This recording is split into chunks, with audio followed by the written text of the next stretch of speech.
Nik uste dut horrelako komunikabide edo gertukoak eta bertakoak diren, etxeek azkenean, bertako ikuspuntua emateaz oso gertuko kazetaritza bat egiten dezutela, bai komunikabide, bai reportaiak izan daitezkenak, elkarrizketak izan daitezkenak, eta hori eskertzekoa da, hainbat oso globalak edo entzuten diran sare edo ikusten diran gauza hain globalak, etxekotu eta bertako gauzeta saritzea, eta zer nora jo horren bila eskertzekoa da, Ziurrenik azken aldean gehiena sareetan. Sareen bitartez eta zabaltzen diran, irakurri hemen notizetar, nik esango nuke oraintxe bertan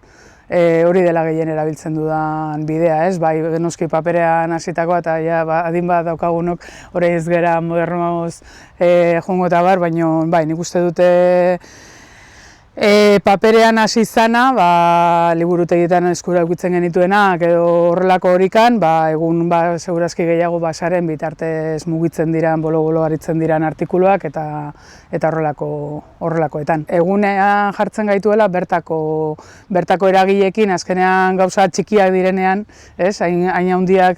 aipatzen diren, berrietan eta ez ditugu ikusiko herriko gauza batzuentzako txikiak izan daitezkenak eta herriko eragileontzat edo herriko errealitatearentzako ez dira bat ere txikiak, eta horiek azpimarratzea eta horiek argitaratzea eta horien berri edukitzea, tresna baliagarria iruditzen zait.